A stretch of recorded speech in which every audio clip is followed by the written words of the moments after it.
ধর্মিচ্ছন্তি শতপদা, মক্ষিকা ক্ষতমিচ্ছন্তি আর গুণ দোষমিচ্ছন্তি বর্বরা। ধ্যান দিয়ে শুনুন, মৌমাছি যাকে মধুকর শতপদ বলে, সেই মৌমাছি কখনো আবর্জনায় বসে না, ক্ষত স্থানে পুজ রক্তময় স্থানে বসে না। মধুকর মৌমাছি ভ্রমর সে চিরকাল ফুলের মধুতে বসে, কিন্তু সাধারণ যে মাছি সে আবার ফুলে বসে না, সে মাছি যেখানে পুজ রক্ত ক্ষত স্থান আছে সেটাই খুঁজে খুঁজে ওখানেই বসে। তো শাস্ত্রে বলছেন এই মৌমাছি আর সাধারণ মাছির মধ্যে যেমন স্বভাবে ব্যবহারে পার্থক্য আছে, তেমন এই জগতে সজ্জন এবং দুর্জন ব্যক্তিকে বোঝা যাবে তাদের মাথা একটা করে, হাত ও পা দুটো একটা করে। সজ্জন এবং দুর্জন ব্যক্তির মাথা একটা, হাত দুটি, পা দুটি সকলের সমান, ব্যবহারে বোঝা যাবে। কি বোঝা যাবে? সজ্জন ব্যক্তি তারাই যারা অন্যের ভিতরে গুণ খুঁজে বেড়ায়, আর বর্বর বা দুর্জন ব্যক্তি যারা, তারা অন্যের মধ্যে দোষ অন্বেষণ করে। সজ্জনা গুণমিচ্ছন্তি, এ জগতে সজ্জন ব্যক্তি তিনি যেন অন্যের মধ্যে গুণ দেখেন, আর দুর্জন ব্যক্তি তিনি যিনি অন্যের মধ্যে অন্বেষণ করে করে দোষ দর্শন করেন। সাধারণ মাছি এবং মৌমাছি শতপদ। এই মোহ মানুষের দূর হতে গেলে শুরু করতে হবে আমাদের অন্যের ভিতরে গুণ দেখা। আমাদের একজন মোহগ্রস্ত হয়েছিলেন, তিনি হলেন গরুর, ভগবানের পার্শ্বদ, ভগবানের বাহন গরুর। গরুরের কথা আপনারা শুনেছেন। গরুরের একবার মোহ এসে গেল, খুব ধ্যান দিয়ে শুনতে হবে। মোহ কবে এলো জানেন? ভগবানের পার্শ্বদেরও মোহ আসে, বলে মোহ এমন জিনিস ওরও আসে। আপনাদের রামলীলাতে লক্ষ্য করবেন, এই বাবা এখন দিস নাই, রামলীলাতে লক্ষ্য করবেন, রামলীলাতে রঘুপতি রামচন্দ্র এবং লক্ষ্মণ নাগ পাশে বন্দী হয়েছিলেন না? কি পাশে বন্দী হয়েছিলেন? নাগ পাশে। আচ্ছা, ভগবান শিবের গলায় কি আছে? সর্প আছে। তো উনি কার উপাসনা করেন? ভগবান শঙ্কর তো রঘুপতি রামচন্দ্রের উপাসনা করেন। তো ভগবান শিবের গলায় অলংকার হয়ে আছে সর্প। সেই সর্প ভগবান শিবের উপাস্য তত্ত্ব রামচন্দ্রকে বাঁধতে পারে? ভগবানকে নাগ পাশে বন্দি দশায় এলো না রাম লক্ষ্মণ। তো যে শঙ্কর, যে শিব ঠাকুর রামচন্দ্র রঘুপতির উপাসনা করে, সেই শঙ্করের গলায় যে সাপ অলংকার হয়ে আছে, তা কখনো তার প্রভুকে বাঁধতে পারে? তো রামচন্দ্র যখন সর্প অর্থাৎ নাগ পাশে আবদ্ধ হলেন, তখন নারদ গিয়ে বলছে, গরুর, ভগবানকে বাঁচাও। নারদ গিয়ে গরুরকে বলছেন বাঁচাও, কারণ আপনারা জানেন সাপের শত্রু হলো গরুর। গরুর যেখানে সাপ সেখানে থাকে না। তো গরুর গিয়ে যখন রামচন্দ্র লক্ষ্মণকে নাগপাশ মুক্ত করলেন, তখন গরুরের মনে আমাদের মতো দেখা দিল মোহ। ওই যে দোষ দেখলো, দোষ দেখলেই মোহ আসবে। নিশ্চয়ই শুনছেন মন দিয়ে। দোষ কি? উনি যদি ভগবান হবেন, তাহলে ভগবানের বন্ধন আমি মুক্ত করছি, উনি ভগবান তো। রামচন্দ্র যদি স্বয়ং ভগবান হয়, তো ওনার বন্ধন আমি মুক্ত করছি, উনি ভগবান তো। এই এসে গেল দোষ দেখা, এসে গেল মোহ, এসে গেল। উনি সর্বজীবের বন্ধন মুক্ত করেন, আর কোথায় আমি গরুর, আমি ভগবানকে বন্ধন মুক্ত করছি, উনি ভগবান তো। যেই এই দোষ দর্শন এসে গেল, মনে আর শান্তি পাচ্ছে না। কখনো যদি দেখবেন অপরের দোষ দেখবেন, আপনি নিজেও শান্তি পাবেন। অপরের ভিতরে গুণ বা অপরকে প্রশংসা করুন, দেখবেন আপনার হৃদয়ে শান্তি আসবে। কিন্তু যখনই অপরের দোষ দেখতে থাকবেন, আপনার হৃদয় অশান্ত হয়ে উঠবে। তো গরুর শান্তি পাচ্ছে না যে ভগবান কি করে হয় যে আমার দ্বারা বন্ধন মুক্ত হয়। সেই দোষ দেখলো, মোহ এসে গেল, শান্তি না পেয়ে দেবশ্রীপাদকে বলছেন, আচ্ছা আমার তো মোহ ধরেছে, আমার তো মোহ নাশ হচ্ছে না, এখন একটা উপায় বলুন দেবশিবা। এই ভক্তির গঙ্গোত্তরী নারদজি বললেন, এক কাজ করুন, এক এক কল্পে ব্রহ্মা একবার করে মারা যায়, কিন্তু একজন 27 কল্প বেঁচে আছেন। কি বললাম কথাটি? এক এক কল্পে ব্রহ্মার মৃত্যু হয়, এক এক কল্পে আবার ব্রহ্মা জন্মায়, কিন্তু একজন 27 কল্প জীবিত আছেন। তিনি ব্রহ্মজ্ঞ পুরুষ, ইনি কাকভূষণ্ডী। এনার নাম হলো কাকভূষণ্ডী। ইনি নীলগিরি পর্বতে বসে বসে সব ব্রহ্মজ্ঞ ঋষি মুনিদের হরিকথা শোনান। তা নারদজি বলছেন, গরুর, আপনার যদি মোহ দূর করতে হয়, তো পৃথিবীতে মোহ দূর করার একমাত্র মহা ঔষধি হলো সাধু সঙ্গে গিয়ে হরি কথা শ্রবণ করা, তাহলে এই মোহ দূর হবে। আপনি ওখানে চলে যান, যদি ওখানে চলে যেতে পারেন তাহলে আপনার মোহ দূর হবে, না হলে নয়। এই জন্য মানুষের সংসারে থাকতে থাকতে কামনা বাসনা, এই জড়ীয় সংসারে হৃদয়ে যে ময়লা জমে, মোহ জন্মে, এটা দূর করবার একমাত্র উপায় সাধু সঙ্গে ভগবানের কথা শ্রবণ করা। এখানে এলে মোহ দূর হবেই। তো উনি চলেছেন, তখন গরুর চলেছেন নীলগিরি, লীলাচলে নীলগিরি পর্বতে কাকভূষণ্ডী সব যোগীন্দ্র মনীন্দ্র অমলাত্মা বিমলাত্মাগণ বসে বসে হরিকথা শুনছেন। গরুর যখন যেখানে হরিকথা পরিবেশন হচ্ছে কাকভূষণ্ডী করতে, তার থেকে উনি 6 কিলোমিটার দূরে পৌঁছে গেছেন। কয় কিলোমিটার? 6 কিলোমিটার। হরিকথার বাতাস যেই এসে ওনার গায়ে লেগেছে, ওনার অর্ধেক মোহ দূর হয়ে গেছে। উনি বলছেন, এখনো ওনার কাছে যায়নি, যেখানে হরিকথা হচ্ছে তার বাতাস লেগেছে, আমার অর্ধেক মোহ দূর হয়েছে, না জানি ওখানে গেলে কি হবে। তো এই গরুর কাকভূষণ্ডীর কাছে 7টি প্রশ্ন করেছিলেন 7 দিন। খুব অদ্ভুত, এটা রামচরিত মানসে আছে। সেই 7টি প্রশ্নের মধ্যে আমরা 2টি প্রশ্ন আজ আলোচনায় আস্বাদন করব। গরুর প্রশ্ন করছে কার কাছে? কাকভূষণ্ডীর কাছে, যিনি 27 কল্প অমর মহাব্রহ্মর্ষি। ওনাকে কাক রূপে আছেন উনি। কি রূপে? কাক রূপে। তো বলছেন, আপনি এই রূপে আছেন কেন? কোনো মহাপুরুষ রূপে, ঋষিমুনি রূপে যান। বলে, ভক্তিটা গোপন করতে হয়, ভক্তিটা মানুষকে জানাতে নাই। আমি কতটা ভজন করি, আমার ভিতরে কতটা ভক্তি আছে, এটা যত গোপন করা যায় তত লাভ। আচ্ছা, আপনার ঘরে কয় ভরি সোনা, কয় লাখ টাকা আছে, এটা লোককে জানান, দেখান। আমি যত কথাই বলি আপনাদের, বলবো কি যে আমার কত টাকা আছে, সোনা আছে? তো যদি বাইরের ধন সম্পদ আপনি অন্যের কাছে গোপন করেন সুরক্ষার জন্য, তেমন ভক্তিটাও সম্পদ, ওটাও বাইরে জানাতে নাই। কথায় কথায় নিজেকে প্রকাশ করতে নাই। নির্জলা একাদশী করি, দিনে লক্ষ নাম করি, এসব যত না জানাতে পারেন তত ভালো। ভক্তিটা যতখানি গোপন রাখা যায় তত ভজন রক্ষা হবে, তত ভক্তি রক্ষা হবে। টাকা পয়সা যদি একবার শত্রুর কানে চলে যায়, ওনার বাড়িতে এত টাকা আছে, আর আপনি সুরক্ষা দিতে পারবেন না। প্রেম ভক্তিটা এরকম সঙ্গোপনে রাখতে হয়। তো উনি বললেন, দেখো আমি কাক রূপে আছি কেন? যাতে ভক্তির অহংকার না হয়। ভালো শরীর পাবো, হ্যাঁ, ঋষিমুনি হব, ওতে আমার অভিমান আসতে পারে। আর আমার একটা সুবিধা আছে এই কাক হয়ে থাকা। কি সুবিধা? ভগবান যেখানে যেখানে অবতীর্ণ হবে, লীলা করবে, আমি উড়ে যাব। মানুষ তো আর উড়ে যেতে পারে না, আমি উড়ে উড়ে সেখানে যাব। আর মানুষ হলে মনুষ্য শরীর পেলে একটা অসুবিধা আছে। অসুবিধাটা কি? যে দেখো, ভগবান যখন প্রসাদ পায়, আমি যদি কাক রূপে তার সামনে যাই, মাঝে মাঝে ভগবান তার অধরামৃত ছড়িয়ে ছড়িয়ে দেবেন। মানুষ হলে ওই সুযোগটা হয় দেবে না। এটা আমার সুবিধা, ভক্তি রক্ষা করা। ওনা বলতে চাইছেন যে যেভাবে ও ভক্তিকে সুরক্ষা করো, যতনে রাখো, গোপনে রাখো। আমার মতো মাদিস জীব একটু অর্ধেক যদি কিছু শিখেছি, বলতে শিখেছি, করতে শিখেছি, প্রকাশ না করা পর্যন্ত আমাদের শান্তি হয় না। প্রকাশ করতেই হবে, আমি এত জানি, তত জানি। তো কাকভূষণ্ডীর কাছে কটা প্রশ্ন করেছিলেন? 7টি। তার মধ্যে আমরা 2টি এখন আলোচনা আনবো।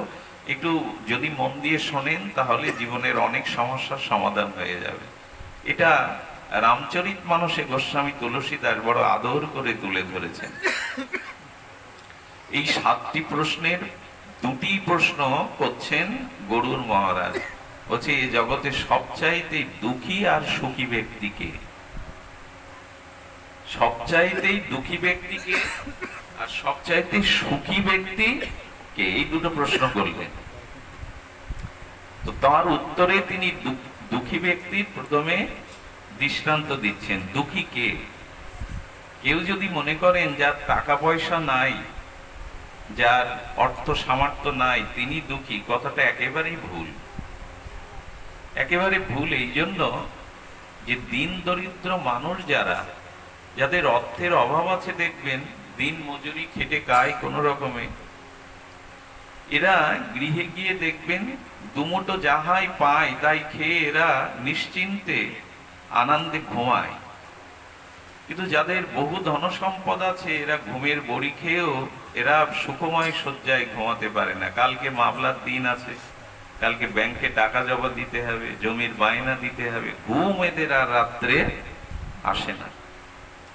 দরিদ্রতার মধ্যে ইনকাম ট্যাক্সের ভয় হয় না, যে অফিসার এলো আমার কি আছে এসে ইনকাম ট্যাক্স ধরবে। ধনীদের ভয় হয়, ইনকাম ট্যাক্সের ভয় গরিবের আছে নাই। শত্রুর ভয়, দস্যুর ভয়, ডাকাতির ভয় সব বড় লোকদের। নির্ধনীদের অন্তত এই ভয়টা থাকে না। তো কেউ যেন মনে না করে যে আমার অর্থ নেই, ভালো বাড়ি নেই বিধায় আমি দুঃখী। তো কাকভূষণী উত্তর দিচ্ছেন, দরিদ্র ব্যক্তি জগতে সব থেকে বড় দুঃখী। চাই সেই দরিদ্র মানে অর্থ ঘর বাড়ি না থাকা না, সেই দরিদ্রটা কি এটা শোনার বিষয়। দরিদ্র ব্যক্তি হলো জগতে সবচাইতে বড় দুঃখী। দরিদ্রকে হলো যার ভিতরে 4টি জিনিসের অভাব আছে তিনি দরিদ্র, আর তার দুঃখ জগতে কোনো কালেই ঘুচবে না। কয়টা জিনিসের অভাব থাকলে দরিদ্র হয়? 4টি। এই 4টি জিনিস যার মধ্যে অভাব সেই দরিদ্র। যার বাড়ি নেই, বৃন্দাবনে অনেক বাবাজিরা বাড়ি করেনি, ওরা দুঃখী? ওরা দুঃখী? দুঃখী না। ওদের ব্যাংক ব্যালেন্স নেই, ওরা দুঃখী? ওরা দুঃখী না। শ্যামসুন্দর বড় পণ্ডিত বাবা জঙ্গলে থাকেন, নিমের পাতা ভেজে খান তাও তেল না দিয়ে, ওরা দুঃখী? দুঃখী না। 4টি জিনিস যার মধ্যে নাই তিনি জনম দুঃখী না, চিরকালের দুঃখী, তার দুঃখ ঘুচবে না। প্রথমে বাবা ঘুমাচ্ছে, একটু দেখে দাও, হাত ছেড়ে দিয়ে বসুন, হাত ছেড়ে দিয়ে বসুন, ঘুমায়েন। কি বলছেন? 4টি বস্তুর অভাব থাকলে তিনি চিরজীবনের মতো দুঃখী, তার দুঃখ বুঝবে না। কাকভূষণী বলছেন এই মহাত্মা, এই ব্রহ্মজ্ঞ ঋষি, প্রথমেই মানুষ নিজেকে দরিদ্র ভাবে, এটাই তার দুঃখের কারণ। একজন গুরুদেবের কাছে, পরম আচার্যের কাছে গিয়ে একজন দুঃখী ব্যক্তি, দুঃখী মানে অভাব অনটন, বলছেন আমি বড় অভাবী, আমার বড় অভাব। গুরুদেব বলছেন অভাব কিসের? বললে আমার ধন দৌলত টাকা পয়সা নাই। বললেন তোমার কাছে কয়েক কোটি টাকার সম্পদ আছে, তুমি জানো না? আচ্ছা, এর মধ্যে কেউ যদি সামনে বলেন যে ভাগবতজি আমার টাকা পয়সা নেই, ধন সম্পত্তি নেই, আমার খুব অভাব, ওইটাই মনে করে মানুষ। কিন্তু তাকে এখানে এনে প্রমাণ করা যেতে পারে কয়েক কোটি টাকার সম্পত্তি তার আছে। এটা তুলসীদাস বলছেন। ধরুন কেউ অভাবী লোক এসে বলছেন আমি দরিদ্র, আমার অর্থ নেই, ধন সম্পদ নেই। আচ্ছা, তাকে প্রশ্ন করুন তো, তার যে 2টি কিডনি আছে ভেতরে ভগবান দিয়েছে, ওই দুটোর দাম কত? কিন্তু তার কিডনির দাম কত? দুটো অনেক। খারাপ হয়ে গেলে একজন 5 লাখ টাকা 10 লাখ টাকা চাইলেও বড় লোক কিডনি দেবে। তার মানে ভগবান যে তার শরীরের মধ্যে 2টো কিডনি দিয়েছেন, এর দাম 10 লাখ 20 লাখ। ও বলছে আমার কোনো টাকা পয়সা নেই, আমি নির্ধনী, আমি দরিদ্র। আচ্ছা, অন্ধকে একটা চোখ বিক্রি করলে 50,000 না 5-10 লাখ টাকা দিয়েও বড় লোক আছে যে একটা চোখ কিনতে পারে। 2টো চোখ ভগবান দিয়েছেন, এই দুটোর দাম কত? তার শরীরে যে হার্ট আছে, লিভার আছে, এগুলোর দাম কত? কিনে কিনে কখনো যদি কেউ দেখে, কারো যেন কিনতে না হয় এগুলো, যদি সে কিনতে যায় তখন বুঝবে এগুলোর কত মূল্য। টাকা দিয়েও, ডলার দিয়েও আপনি সবসময় এগুলি পাবেন না। কোটি কোটি টাকা আপনার শরীরের মধ্যে যে বস্তুগুলো ভগবান দিয়েছেন, আপনার যে হার্ট দিয়েছেন, লিভার দিয়েছেন, কিডনি দিয়েছেন, চোখ কান দিয়েছেন, জিহ্বাটা কিনতে পারবেন কোথাও? জিহ্বাটা কিনতে পারবেন? যে কালা, শুনতে পায় না, জন্ম বধির, সে কত টাকা দিয়ে কান ঠিক করবে? ডাক্তার একসময় বলেছে কানের শিরা নষ্ট হয়ে গেছে, এখন কোটি টাকা দিয়েও তুমি শুনতে পাবে না। ভগবান বলছেন এতগুলো সম্পদ আমি তোমার ভিতরে দিয়েছি, এখনো তুমি নিজেকে দরিদ্র ভাবছো? এত সম্পদ তোমায় দিয়েছি, তারপরে সব থেকে বড় সম্পদ আমি তোকে মনুষ্য জন্ম দিয়েছি। এটা তোমার বাবা মা দেয়নি, বাবা মা রক্ত মাংস দিয়েছি, কিন্তু আত্মা আমি দিয়েছি বলে তুমি বেঁচে আছো। আচ্ছা, আত্মার দাম নির্ধারণ করা যাবে জগতে? এত বড় মনুষ্য জন্ম, আত্মা, এত বড় সম্পদ দিয়েছেন ভগবান, যে সম্পদ দিয়ে ঈশ্বরকে লাভ করা যায়। কিন্তু আমরা ভাবছি আমি গরিব, আমি, আমার দুর্ভাগ্য, ভগবান আমার দিকে তাকায় না। আচ্ছা, এই বাড়িটা কে ভোগ করতে হতো যদি দেহটা ভগবান আপনাকে না দিত? যে গাড়িটা চড়েন, ওই গাড়ির প্রয়োজন ছিল যদি জন্মই না হতো আপনার? তাহলে গাড়ি, বাড়ি, স্ত্রী, পুত্র সবকিছু পেয়েছেন এই শরীরটার জন্য, আর শরীরটা ভগবানই দিয়েছে। এই জন্য সেই গুরুদেবের মুখে শুনে বললো, বারে আমি তো জানি না যে আমার মধ্যে এত সম্পদ আছে। বলে, শোনো, ভগবানকেও বশ করার সম্পদ তোমার মধ্যে আছে। তোমার হৃদয়ে যে প্রেম, যে ভালোবাসাটা ভগবানকে দাও, ভগবানও বিক্রি হয়ে যাবে তোমার কাছে। এত বড় সম্পদ আছে তোমার ভিতরে, যে ভাব আর ভক্তি আছে, ওটা দিয়ে ভগবানকেও কিনতে পারো। ভগবানকে কেনা যায়, জানেন তো? ভগবানকে আপনিও কিনতে পারেন। কেনা বস্তু নিজের থাকে, ধার করা বস্তু, চেয়ে আনা বস্তু তো আবার দিয়ে দিতে হয়। কেনা বস্তু নিজের থাকে। ভাগবতে বলেছেন ভগবান বিক্রি হয়। কি দিয়ে বিক্রি হয়? তুলসী দলমাত্রেণ জলস্য চুলুকেন বা আত্মনাম বিক্রি নিতে ভক্তস্য ভক্তবৎসলা। ভগবান ভাগবতে বলছেন, এক গন্ডুর জল আর একটা তুলসী পাতায় মিশিয়ে কেউ যদি আমাকে ভাব দিয়ে, ভক্তি দিয়ে আমার চরণে দেয়, আমি বিক্রি হয়ে যাই, তার কাছে চিরদিনের মতো বিক্রি হয়। তুলসী দল মাত্রেন জলস্য চুলুকেন বা। এক গন্ডুর জলে একটু সভক্তি মিশিয়ে একটা তুলসী পাতা আমাকে দিয়ে যদি বলে, হে গোবিন্দ, আমি তার কাছে নিজেকে বিক্রি করে দিই। আর অদ্বৈত প্রভু এই তুলসী আর চোখের জলে কৃষ্ণকে কিনে এনে গৌর করে নামিয়েছিলেন। কেনা ঠাকুর, আনা ঠাকুর। তো ভগবান বলছেন, তোমার হৃদয়ে আমি ভাব দিয়েছি, ভালোবাসা দিয়েছি, ওটা অনেক দামি, ওটা দিয়ে তুমি আমাকে আহ্বান করো। এই জন্য কেউ দুর্ভাগা মনে করবেন না, কেউ নিজেকে মনে করবেন না আমি বঞ্চিত। মনুষ্য শরীরটা, হৃদয়টা, আর এই হৃদয়েশ্বর অন্তর্যামী রূপে ভগবান আপনার হৃদয়ে আছেন। আচ্ছা, যার হৃদয়ে ভগবান বাস করছে সে যদি বলে আমি দরিদ্র, মানায় এটা? যার ঘরে স্বয়ং বিশ্বপতি গোবিন্দ হৃদয়ে আছেন, সে নিজেকে দরিদ্র ভাবে কি করে? আসলে দরিদ্রটা আমাদের স্বভাবে, দরিদ্র আমরা নই, দরিদ্র আমাদের স্বভাবে। দরিদ্র আর কাকে বলে? বিনোদ বাবার ওখানে যদি কেউ যান বর্ষনাতে, দেখবেন কত কোটিপতি শেঠ দুয়ারে দাঁড়িয়ে থাকে, যদি কিছু তার চরণে তিনি গ্রহণ করেন, অথচ তিনি কাঙালের ন্যায় পড়ে রয়েছে। শাস্ত্রে বলা আছে, যদি ভগবানকে ভালোবাসতে পারো না, ভগবানকে হৃদয়ে ধারণ করতে পারো, তাহলে জগৎ তোমার পিছনে ছুটবে। তুমি ভগবানকে প্রণাম করো, জগৎ তোমায় প্রণাম করবে। কিসের অভাব তোমার? অভাব শুধু তোমার ভাবের। তুমি ভগবানকে ভালোবাসো, জগৎ তোমায় ভালোবাসবে। তুমি কৃষ্ণকে প্রণাম করো, জগৎ তোমায় প্রণাম করবে। এই জন্য অভাব আমাদের চারটি বস্তুতে। আমরা একটু সময় নিয়েই আলোচনাটা করব। চারটি বস্তু হলো, একটি হলো জ্ঞান, একটি হলো মোহ, একটি হলো বিচার, আর একটি হলো, প্রথমে আমরা বললাম জ্ঞান। যার ভেতরে জ্ঞানের বা চৈতন্যের অভাব, ইনি জগতে দুঃখী ব্যক্তি। যার ভিতরে জ্ঞান বা প্রজ্ঞার অভাব। এখন এই জ্ঞানের অভাব বলতে কি বোঝায়?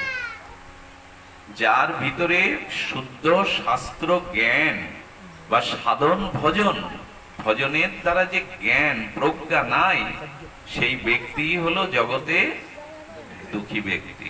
জ্ঞানের অভাব যার আছে, টাকার অভাব না, বাড়ি গাড়ির অভাব না, যার জ্ঞানের অভাব, তিনি জগতে দুঃখী ব্যক্তি। এর একটা দৃষ্টান্ত নেন।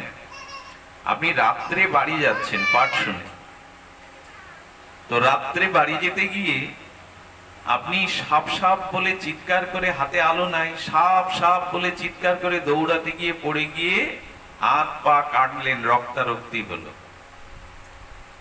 পাশে আরেকজন দাঁড়িয়ে ছিল, সে লাইট জেলে বলল, পাগল, এটা তো দড়ি, সাপ না, এটা তো পড়ে আছে রঞ্জু, দড়ি।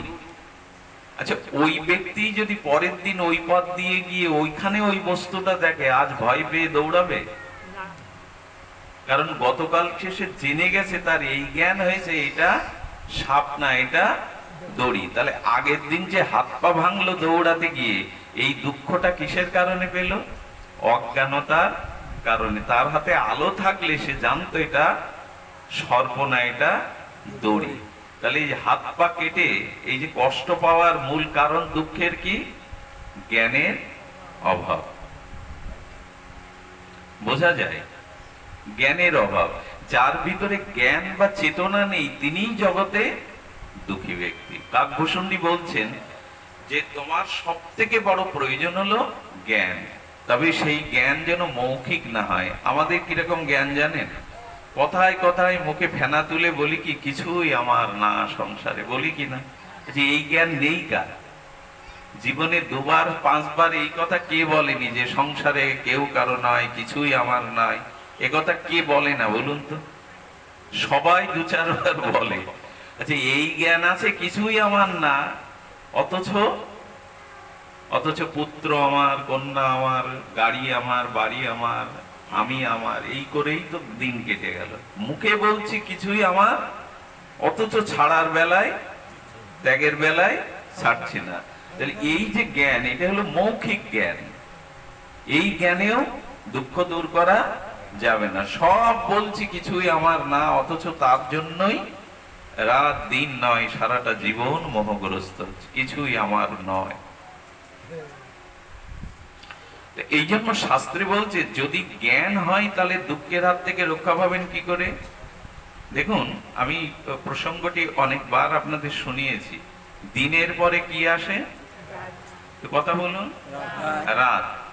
শীতের পরে কি আসে? ঋতু পরিবর্তনে শীতের পরে বসন্ত আসে, আসে কিনা? জোয়ারের পরে বাটা আসে, অমাবস্যার পরে পূর্ণিমা আসে। এই যে একটার বিপরীত আর একটা অবস্থা আসে, এতে কখনো কোনো প্রশ্ন তুলেছেন যে দিনের পরে রাত আসবে কেন? একথা কেউ কি আঙুল তুলে জিজ্ঞাসা করেন যে দিনের পর রাত এলো কেন, আসবে কেন? একথা কেউ প্রশ্ন আমরা তুলি না। ভাটার পরে জোয়ার আসবে কেন? বলে আরে এটা তো নিয়ম।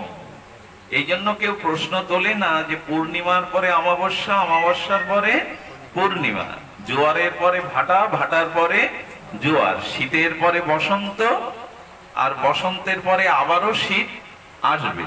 তো দিনের পরে রাত্রি আসবে, এটা যেমন তুমি প্রশ্ন তোলো না, এ নিয়ে মাথা গরম করো না, তেমন সুখের পরে দুঃখ আসবে, এটাও তো তোমার মেনে নেওয়া উচিত, এটাও তো তোমাকে মানতে হবে। আমার সুখের পরে এখন দুঃখ এসছে, দিনের পরে রাত এসেছে, তুমি মেনে নিয়েছো, প্রশ্ন তোলনি। শীতের পরে বসন্ত এসেছে, তুমি মেনে নিয়েছো। তেমনি জীবনটাও এই ঋতুর মতো, এখানে সব সুখী কেউ না, চিরকাল দুঃখীও না, এটা পরিবর্তিত সংসার। এই জন্য সুখের পরে যে দুঃখ এসেছে মেনে নাও। মান পেয়েছিলে একদিন, আজ অপমান পেয়েছো, এটাও মেনে নাও। এই জ্ঞানটা যার আছে, দুঃখ তাকে দুঃখ দিতে পারবে না। মান পেয়েছো কিছু মানুষের কাছে, আজ অপমান পেয়েছো, এটাও মেনে নাও। কারণ শীতের পরে বসন্ত নিতে হয়, জোয়ারের পরে ভাটা নিতে হয়, দিনের পরে রাত নিতে হয়, অমাবস্যার পরে পূর্ণিমা নিতে হয়। এটা যেমন জগতের নিয়ম।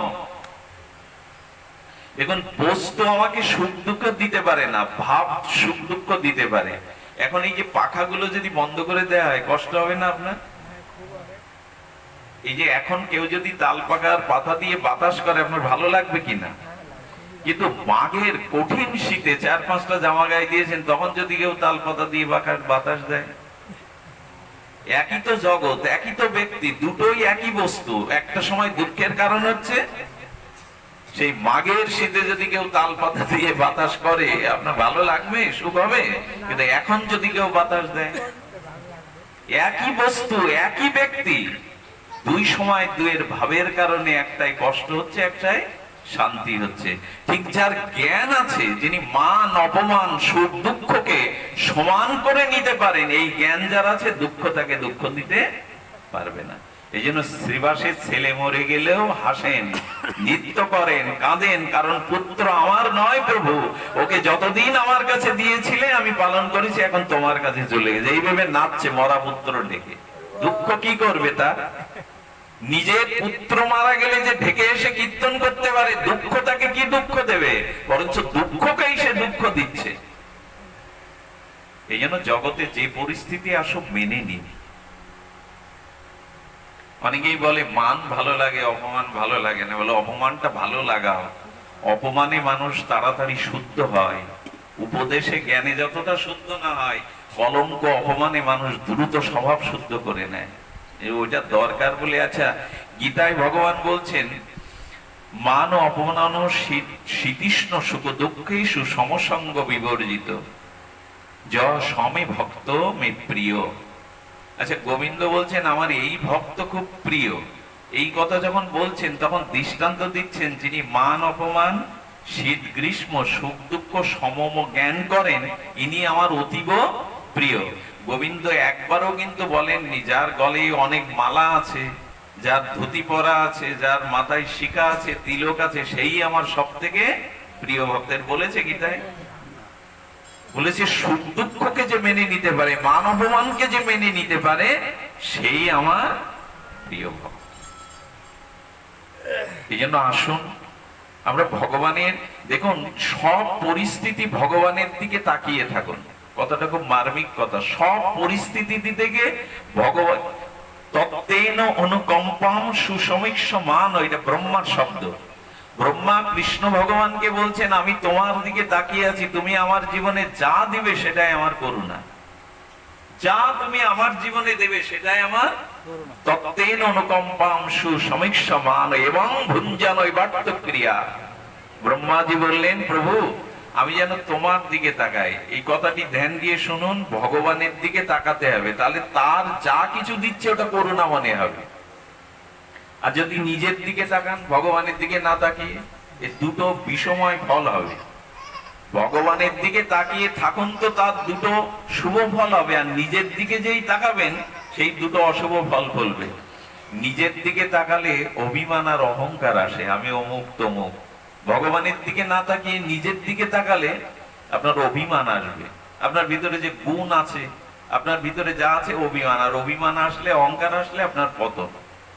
আর নিজের দিকে, ভগবানের দিকে না তাকিয়ে নিজের দিকে তাকালে অভিমানের সাথে সাথে নিজের ভিতরে দোষটাও চোখে পড়বে, যে আমার ভিতরে এই দোষও আছে। কিন্তু ভগবানের দিকে তাকিয়ে থাকলে এই দোষ গুণ কোনোটাই আপনার ভেতরে আসবে না, আপনি তখনই শান্তি পাবেন। এই জন্য ব্রহ্মা বলছেন, তোমরা ঠাকুরের দিকে তাকাও, গোবিন্দের দিকে তাকিয়ে থাকো, উনি যে ব্যবস্থা তোমার জীবনে দেন ওটা মেনে নাও, ওটাই আশীর্বাদ, ওটাই কৃপা, ওটাই তোমার জন্য কৃপা। নিজের দিকে তাকিও না। নিজের দিকে যদি তাকাও তাহলে দেখুন, ভগবানের দিকে চেয়ে থাকলে কি হয়। সুগ্রীবকে বালি স্ত্রী, রাজ্য, সম্পদ কেড়ে নিয়ে কয়েকবার মেরে তাড়িয়ে দিয়েছেন। কাকে তাড়িয়ে দিয়েছেন?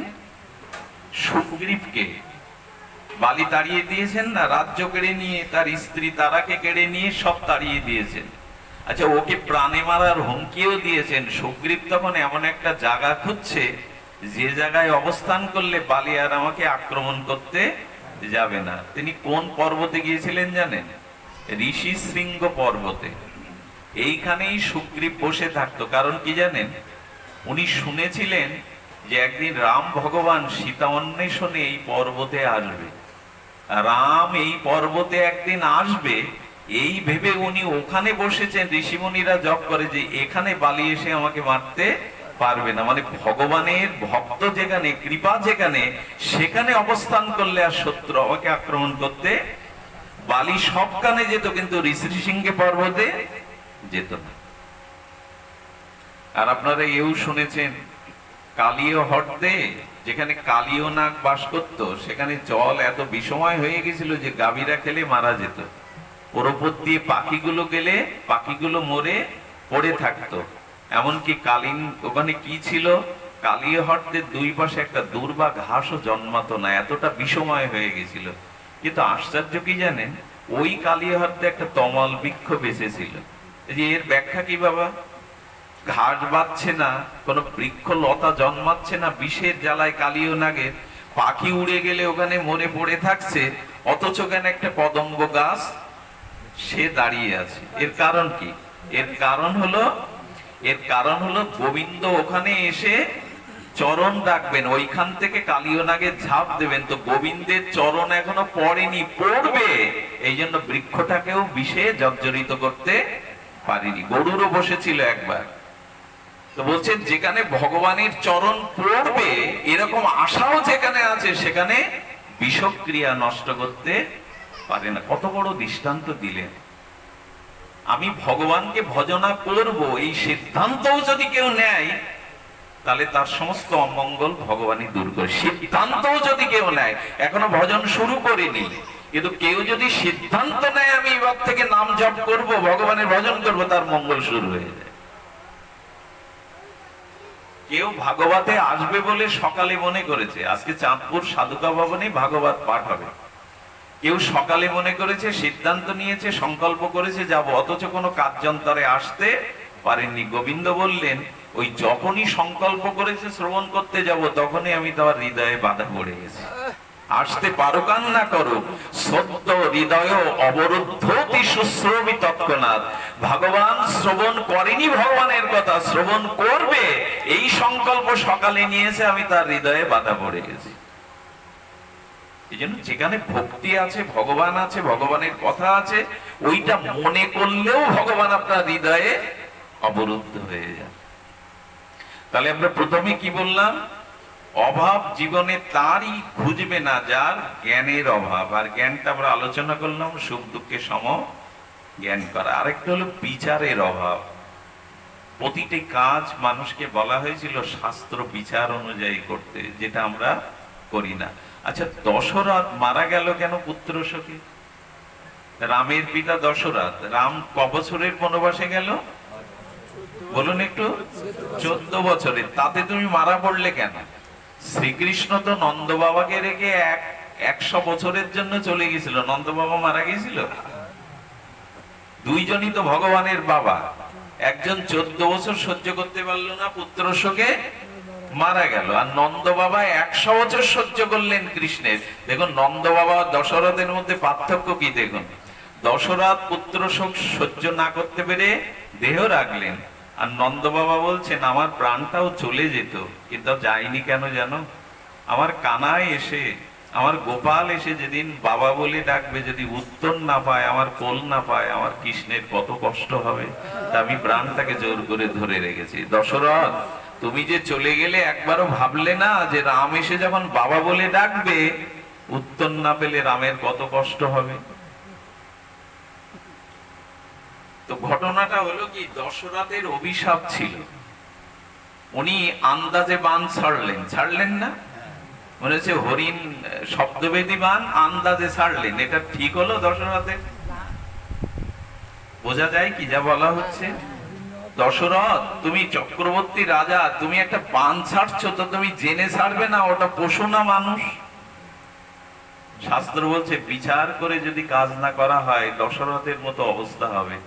উনি হরিণ মনে করে একটা মণিপুত্রকেই, অন্ধমণির পুত্র সিন্ধুকেই মেরে ফেললেন। শেষে হাউতাস করলেন, আর অন্ধমণির অভিশাপ এলো যে তোমাকেও পুত্র শোকে মরতে হবে। এই জন্য ভাগবতে বলেছেন বিচার করো, তুমি এই কাজটা করছো, এর পরিণাম কি, এর পরিণাম কি হতে পারে, অন্তত বিচার করে কাজটা করো।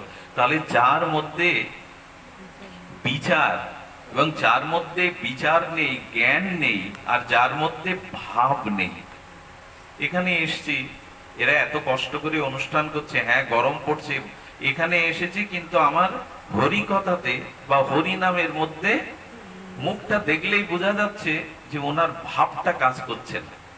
এই ভাবের অভাবটাই মানুষের জীবনে দুঃখ। কখনো এখানে এসে যদি সে ভাবের দ্বারা হরি কথা শোনে, ভাবের সাথে মিশে যায়, তাহলে এই ভাব তার অভাব দূর করে। কিন্তু আমাদের সব কাজে আজ ভালো করে হাসিও না, আমরা ভেতরে একরকম ভাব, বাইরে আর এক রকম ভাব ব্যবহার করি, তাও ভেতরে এক ভাব।